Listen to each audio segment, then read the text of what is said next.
നല്ല ടോപ്പിക് ആയിരുന്നു.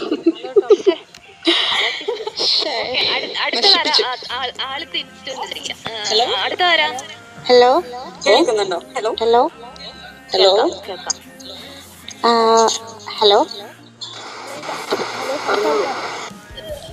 സംസാരിച്ചോളൂ. ഹലോ, ഞാൻ അശ്വതിയാണേ. ഓക്കെ. ഒരു ലേഡിയുടെ പിക്കുള്ളതാണ് ഞാൻ. ഓക്കെ, ഞാൻ ഫസ്റ്റ് ഓഫ് ഓൾ ഈ ഗ്രൂപ്പിനെ അപ്രിഷ്യേറ്റ് ചെയ്യുന്നു, കാരണം ഈ ടോപ്പിക് കൊണ്ടുവന്നതിന്. അത് ഫസ്റ്റ് കാര്യം. രണ്ടാമത്തെ കാര്യം, എനിക്ക് നല്ലൊരു സെക്സ് അനുഭവം ഉണ്ട് എന്റെ ജീവിതത്തില്. സെക്സിന്റെ അനുഭവങ്ങളേ ഉള്ളൂ, നിറയെ ഒരു തന്നെ ഒരു എപ്പിസോഡ് തോറും പോവേണ്ട കഥകളാണ്. പ്ലീസ്. ഓക്കെ, ചില കാര്യങ്ങൾ എനിക്ക് ഡിസ്ക്ലോസ് ചെയ്യാൻ പറ്റില്ല. ഇപ്പൊ കറന്റ് ഉള്ള കാര്യങ്ങൾ ഞാൻ പറഞ്ഞുതരാം. കറന്റ് ഞാൻ ഒരാളുമായിട്ട് ഫക്ക് ചെയ്യാറുണ്ട്. അയാളുമായിട്ട് നല്ല രീതിക്ക് കളിച്ചോണ്ടിരിക്കുന്നു, അർമാദിക്കുന്നു എന്ന് പറയാം. ഞാനൊരു 26 ആയപ്പം, ഏജ് 26 ആയ ടൈമിൽ ഞാൻ കളിക്കാൻ തുടങ്ങിയതാണ്. നല്ല ആസ്വദിച്ച് കളിക്കാൻ. ഞാൻ ലവ് അറ്റ് ഫസ്റ്റ് സൈറ്റ് ഒന്നും അല്ലേന്ന്, ജസ്റ്റ് എൻ്റെ ഫ്രണ്ട് വഴി എനിക്ക് പരിചയമുള്ളൊരു ആളിനെയാണ്. ഹലോ, പറഞ്ഞോളൂ അശ്വതി, പറഞ്ഞോളൂ. ആ ഫ്രണ്ട് വഴി പരിചയപ്പെട്ടതാണ്. അദ്ദേഹത്തിനെ കണ്ടു ഒരു 6 മാസം കഴിഞ്ഞിട്ടാണ് എനിക്ക് അയാളോട് പിന്നെ പ്രേമം തുടങ്ങി. കളിച്ചു കഴിഞ്ഞപ്പോഴാണ് എനിക്ക് മനസ്സിലായത് എനിക്ക് അയാളോട് വല്ലാത്തൊരു പ്രേമമാണെന്ന്. പക്ഷെ കളിച്ചു തുടങ്ങിയപ്പോ എന്റെ പൊന്ന മക്കളെ, അതൊരു സുഖമായിരുന്നു. എത്ര പൊസിഷൻ, കാമസൂത്രയിൽ 264 എന്ന് പറയുന്ന പൊസിഷൻസ് ഉണ്ടെങ്കിൽ അതിൽ 4 ഇരട്ടി കളിക്കാൻ തോന്നിയിട്ടുണ്ട്. അത്രയും പൊസിഷൻസ് ഒന്നും നമുക്ക് കളിക്കാൻ പറ്റില്ല, പക്ഷെ അതിൽ 4 ഇരട്ടി നമുക്ക് കളിക്കാൻ പറ്റും. അത് എന്താ പറയാ, കാറിനകത്ത് ഫക്ക് ചെയ്യാൻ പറ്റും, ബാത്റൂമിൽ ഫക്ക് ചെയ്യാൻ പറ്റും, എപ്പോഴാണെന്നില്ല.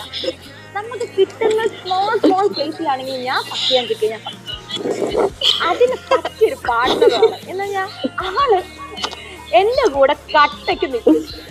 ആള് അത്രയ്ക്ക് നല്ല കളിക്കാരനാണെന്നും കൂടെ പറയാം. ഒരു കളിക്കാരൻ എന്ന പേര്. ഞാൻ ആളുടെ പ്രത്യേകിച്ച് ആളെന്നെ പറയും, നീ നല്ല കളിക്കാരിയാണ്. ഞാൻ ചുമ്മാ പറയുന്നത്, കാരണം ഇതിന് മുമ്പുള്ള ഒരു എക്സ്പീരിയൻസ് വെച്ച് ഞാൻ നല്ല കളിക്കാരി അല്ല എന്നാണ് പറഞ്ഞത്. ഈ എക്സ്പീരിയൻസ് വേറെ സിനിമയിലുണ്ടല്ലോ കളിക്കാരൻ. ഇത് പക്ഷെ അങ്ങനെയല്ല കേട്ടോ. പക്ഷെ എന്റെ കൂടെ കട്ടയ്ക്ക് നിൽക്കും, എന്റെ എല്ലാ സപ്പോർട്ടിനും കൂടെ നിൽക്കും. ഏതൊക്കെ പൊസിഷൻ വേണമെന്ന് തോന്നും ആ പൊസിഷനിൽ കളിക്കും. എന്തൊക്കെ ചെയ്യാൻ തോന്നും, ഡെക്കറേഷൻ വേണമെങ്കിൽ ഡെക്കറേഷൻ. അപ്പം മനസ്സിലായില്ല എന്തൊക്കെ ഡെക്കറേഷൻസ് ആണ് അതിൽ വേണ്ടതെന്ന്. പുസി ഡെക്കറേഷൻസ്, അല്ലെങ്കിൽ അങ്ങോട്ട് എന്തൊക്കെ ഡെക്കറേഷൻസ് വേണം അത്. അങ്ങോട്ട് കോമൺലി നമ്മൾ എല്ലാം ഷെയർ ചെയ്യും ഓപ്പൺലി. എന്ന് പറഞ്ഞ ഒരു വേണമെങ്കിൽ ചോദിക്കാറുണ്ട്, പാർട്ട്ണറിനോട് ചോദിക്കാറുണ്ട് വേറെ ആരെങ്കിലും ഫക്ക് ചെയ്യണോ, അങ്ങോട്ട് ഇങ്ങോട്ട് ചോദിക്കാറുണ്ട് ഫക്ക് ചെയ്യണോന്ന്. ഞാൻ ഇല്ല, ഇപ്പൊ പ്രസന്റ് വരെ എനിക്ക് തൽക്കാലം തോന്നിയിട്ടില്ല. പക്ഷെ ഞാൻ സത്യം പറഞ്ഞ ഒരു ലൈഫിൽ നിന്ന് വേറെ ലൈഫിലേക്ക് വന്നപ്പം മനസ്സിലാക്കിയ ഒരു കാര്യമുണ്ട്. ജീവിതം ചുമ്മാ ഒരുപാട് കാര്യങ്ങൾ കൊണ്ട്, മീൻസ് വേറെ കാര്യങ്ങൾ കൊണ്ട് ഈ സെക്സ് എന്ന് പറയുന്ന ആദ്യമൊക്കെ എനിക്ക് സത്യം പറഞ്ഞാൽ എൻ്റെ കുടുംബത്തിൽ പറഞ്ഞ കൊച്ചായതുകൊണ്ട് എനിക്കിത് പുറത്ത് പറയാൻ പേടിയായിരുന്നു. ഈ സെക്സിനെ കുറിച്ച് ആർക്കെങ്കിലും ഡിസ്ക്ലോസ് ചെയ്യാൻ പറ്റുമെന്ന്. പക്ഷെ പിന്നെ ആ ഒരു പേടി മാറിയൊരു സെക്ഷനുണ്ട്. പിന്നെ മനസ്സിലായി സെക്സ് നമ്മളായിട്ട് തന്നെ ആസ്വദിക്കാൻ പറ്റും. ആസ്വദിച്ച് വന്നപ്പോഴാണ്, 1 വർഷമൊക്കെ കഴിഞ്ഞു, 1-2 വർഷമൊക്കെ കഴിഞ്ഞപ്പോഴാണ് എനിക്ക് മനസ്സിലായത് സെക്സ് നല്ല രീതിയിൽ ആസ്വദിക്കാൻ പറ്റുന്ന ഒരു സാധനമാണ്. അപ്പൊ ഞാൻ ആലോചിച്ചു, ഞാൻ ഈ 18 വയസ്സിലൊക്കെ എന്ത് ചെയ്തുകൊണ്ടിരുന്നെന്ന്. ചുമ്മാ വെറുതെ ഇരുന്ന് ആ സമയം കൊണ്ട് ആ ഒരു 8 വർഷത്തോളം എന്ത് ചെയ്തെന്ന് ചോദിച്ചാൽ എനിക്കറിയില്ല. ചുമ്മാ ഒരാളുടെ പിന്നാലെ നോക്കി നടന്നിട്ടൊന്നും കാര്യമില്ല. സെക്സ് ആസ്വദിക്കാൻ കിട്ടിയ പ്രേമൊന്നും നോക്കരുത്, കേറി അങ്ങ് ഫക്ക് ചെയ്യുക. അത് പ്രേമിച്ചോ, പിന്നെ അവനോട് ഓപ്പൺ ആയിട്ട് പറയണം, കേറി എനിക്ക് നിന്നോട് ഇഷ്ടമാണടാ, നിനക്ക് പറ്റുമെങ്കിൽ നിക്ക്, അല്ലെങ്കിൽ നിനക്ക് എൻ്റെ കൂടെ കളിക്കാൻ പറ്റുമെങ്കിൽ കളിക്ക്, ഞാൻ നല്ല രീതിയിൽ കളിച്ചു തരാം എന്ന് പറഞ്ഞ് കണ്ടിന്യൂ ചെയ്ത് പോവാ. ഞാൻ അങ്ങനെ നല്ല രീതിയിൽ അറ്റ് പ്രസന്റ് വരെ ഇന്ന് വരെ കളിച്ചിട്ട് നിൽക്കുന്ന ഒരുത്തിയാണ്. ലോകം സമയത്ത് വരെ ഗ്യാപ്പ് കിട്ടുമെങ്കിൽ കളിക്കാൻ പോണ ആളാണ് ഞാൻ.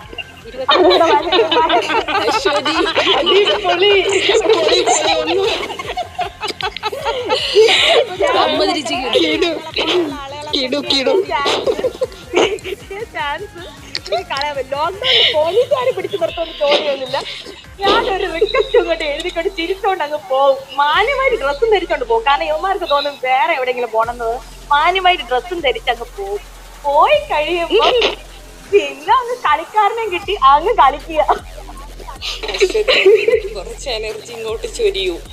ആർക്കാണ് വേണ്ടി രശ്മി? ഞാൻ എനിക്ക് തന്നിരിക്കാം. എത്ര എന്തൊക്കെ ചെയ്യാൻ സെക്സിനെ കുറിച്ച് അറിയണമെങ്കിൽ എനിക്കൊരു മെസ്സേജ് ഞാൻ പറഞ്ഞു തരാം മക്കളെ.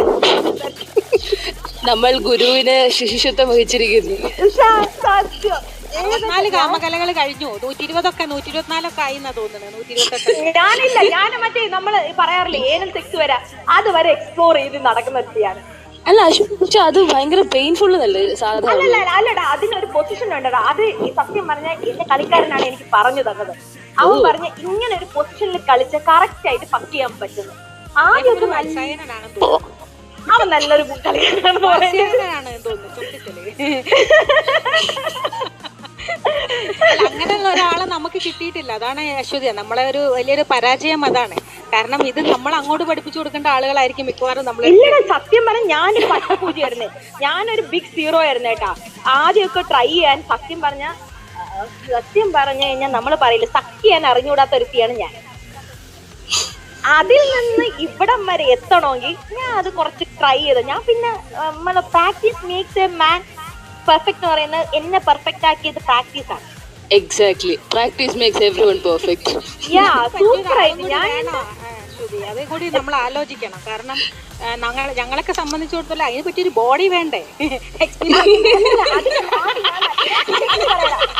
ഞങ്ങൾക്ക് വലിയ പരാജയം അതാണ്. ഞങ്ങൾക്ക് എക്സ്പെരിമെന്റ് നടത്താൻ ഈ 64 കാമകലകൾ പഠിച്ച ഒരാളാണ് ഞാൻ. പക്ഷെ എനിക്ക് ആ എക്സ്പെരിമെന്റ് നടത്താൻ ഒരു ബോഡി കിട്ടിയിട്ടില്ല. പോകുമ്പോഴേ തന്നെ എല്ലാവരും ചിലപ്പോൾ എനിക്ക് തോന്നുന്നു ഞാനൊരു പുരുഷന്റെ ഞാൻ അത്രയും ഒരു 6 feet ആയിട്ടുള്ള വലിയൊരു കലാകരിയനെ ഞാൻ പ്രേമിച്ചിട്ട് അയാൾ എന്നെ കാണുമ്പോൾ ഓടുന്ന ഒരാളാണ്. എക്സ്പെരിമെന്റ് പോയിട്ട് ഒന്ന് തൊടാൻ പോലും പറ്റാത്തൊരു. എന്റെ പൊന്നു നോഷിപ്പ ഞാൻ പറഞ്ഞു തരാം. ഇതിന് നമ്മൾ ആ ആളുടെ കൂടെ കളിക്കുമ്പോഴേ എനിക്ക് സത്യം പറഞ്ഞ ആദ്യം അയാളെ കണ്ടപ്പം പരിചയപ്പെട്ടപ്പം അയാള് സത്യം പറഞ്ഞ എന്റെ അടുത്ത് പരിചയപ്പെടാൻ മതി. എനിക്കാണെങ്കിൽ വല്ലാത്തൊരു ഫീലിംഗ് ആണ്. കുറെ കാലം കൊണ്ട് കിട്ടിയില്ല. കേറി അങ്ങോട്ട് സഡനായിട്ട് ഉമ്മയെ മരിച്ചിട്ട് അങ്ങ് തുടങ്ങി. അപ്പൊ അവൻ അന്നം വിട്ട കുണ്ടം പിഴിയോനെന്ന് ഇത് ആരടാ അപ്പ. പിന്നെ അവൻ ആദ്യമൊക്കെ പറഞ്ഞേട്ടാ സത്യം പറഞ്ഞ മോശം സെക്സ് തന്നെയാണ് ആദ്യം ഫസ്റ്റ് ഒപ്പീനിയൻ പറഞ്ഞത്. പിന്നെ അവൻ പറഞ്ഞു എന്റെ ഗുരുവേ നമോ വാഗാമെന്ന് പറഞ്ഞു. പിന്നെ ഞാൻ അത്യാവശ്യം തുണ്ടൊക്കെ പറയും, അതുകൊണ്ട് ജീവിച്ചു പോകുന്നുണ്ട്. ഈ ലോക്ക്ഡൌൺ സമയത്ത് പിടിച്ചു നിൽക്കാൻ ആകെ തൊണ്ട് പറച്ചിൽ മാത്രമേ ഉള്ളൂ. ഫോണിൽ കൂടെ പാർട്ട്ണർക്ക് തൊണ്ട് പറഞ്ഞു കൊടുക്കാലോ നമുക്ക്. അശ്വതി ഒരു ചേസ് അടിക്കണം. അശ്വതി ഏത് ബ്രെക്കാണ് അടിക്കണമെന്നും കൂടെ പറയും മോളെ.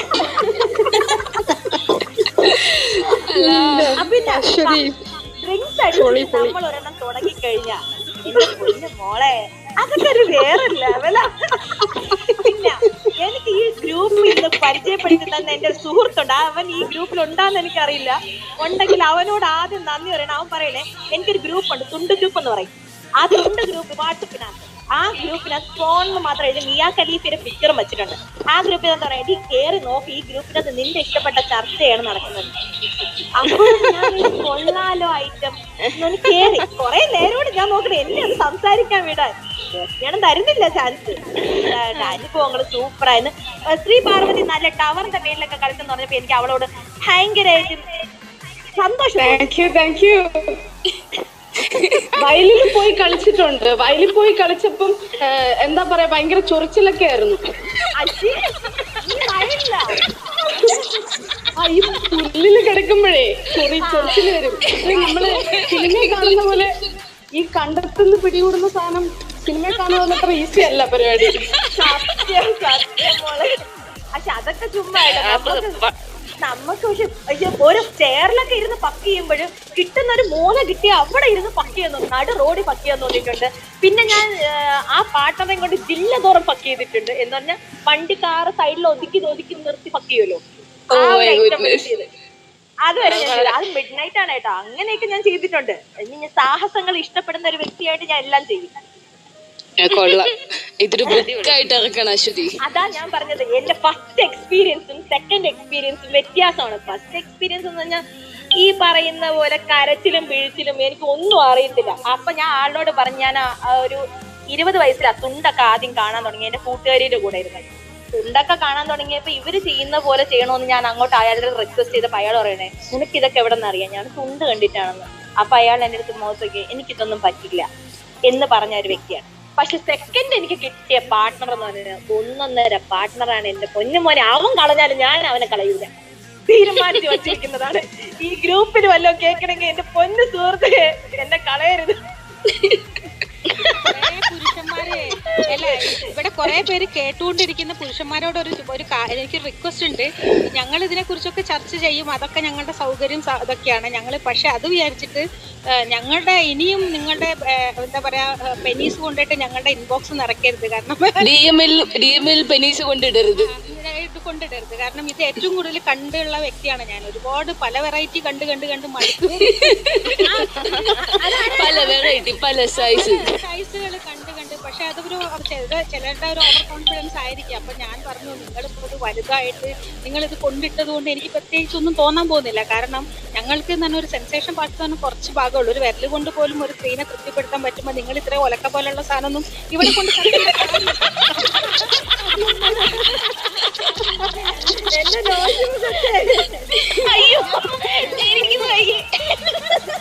നിങ്ങളിതൊന്നും കൊണ്ട് തട്ടിയിട്ട് എനിക്ക് പ്രത്യേകിച്ച് എന്തെങ്കിലും ഒരു വല്ല ഇൻകൃതിയും വരുത്തണം എന്നാണ് ഇവിടെ കൊണ്ട്. അത് സത്യം. ഈ കോൺവെർസേഷൻ കേട്ട് ഒരുത്തന്മാര് നമ്മളടുത്തേക്ക് വരട്ടെ, നമുക്ക് താല്പര്യം തോന്നൂല. താല്പര്യമില്ല ഞങ്ങൾക്ക്. എന്നെ സംബന്ധിച്ചിടത്തോളം എന്റെ വലിയ ഞാൻ ഭയങ്കരമായ ഒരു പ്രണയത്തിലാണ്. അയാളെ ഞാൻ പ്രണയിച്ചു കൊണ്ട് കിടക്കുന്ന വേറൊരാൾ എനിക്ക് സഹിക്കാനേ പറ്റില്ല. ഞാൻ ആളിനെ പ്രണയിക്കുന്നുണ്ട്. പിന്നെ ആദ്യമൊക്കെ തോന്നിയിട്ട് ആള് പറയാറുണ്ട് നിനക്ക് വേണമെങ്കിൽ വേറെ നോക്കി. ഞാൻ പറഞ്ഞ ഇല്ലല്ലോ പറ്റില്ല. കാരണം ഞാൻ ഇയാളുടെ 100-101% സാറ്റിസ്ഫൈഡ് ആണ്. ഇനി ഞാൻ ഒന്നും കൂടെ പോയി കഴിഞ്ഞാലേ ശരിയാവത്തില്ല. അല്ല, ഇനിയിപ്പോ എനിക്ക് തോന്നുന്നു ഇവിടെയുള്ള ആളുകളൊക്കെ ഇങ്ങനെ നോട്ട് ചെയ്ത് വെച്ചിട്ടുണ്ട്, ഇവിടുത്തെ ലേഡീസിനൊക്കെ. ചിലപ്പോ നമ്മുടെ ഇൻബോക്സുകളിൽ നിറഞ്ഞു കവിയാനും പക്ഷെ ഒരു കാര്യമില്ല. അതുപോലെ ഇന്ന് ക്ലബ് ഹൗസ് ഡൗൺലോഡ് ചെയ്തിട്ടുള്ളൂ. ആദ്യമായിട്ടാണ് ഞാനൊരു ചാറ്റ് റൂമിൽ വരുന്നത് തന്നെ. അപ്പൊ ഈ ചാറ്റ് റൂമിൽ വരുന്നതിന് മുൻപ് ഒരു ഫോളോവർ ഉണ്ടായിരുന്നുള്ളൂ. അത് എൻ്റെ ഒരു സ്റ്റുഡന്റ്, ഒരു കൊച്ചായിരുന്നു. ഇപ്പൊ എനിക്ക് 142-150 ആയിട്ടുണ്ട്. അപ്പൊ ഞാനിത് എങ്ങനെയാ ഇതിന്റെ ഒരു സാധനം ചെയ്യണേ തപ്പുവാ. ഞാൻ 55 കിടന്നതാണ്, ഇപ്പം 703 ഫോളോവേഴ്സ് ആയി. എങ്ങനെയായെന്ന് എനിക്ക് അറിയില്ല എന്റെ മക്കളെ. പരിശോധിക്കണം. അതില് വിറ്റ് എന്താ വെച്ചാലേ പേരുകളാണ് വിറ്റ്. എന്താണ് നാടൻ ജോണി, പ്ലേ ബോയ്, എന്റെ പൊന്നു. ഞാൻ ഫോളോവേഴ്സ്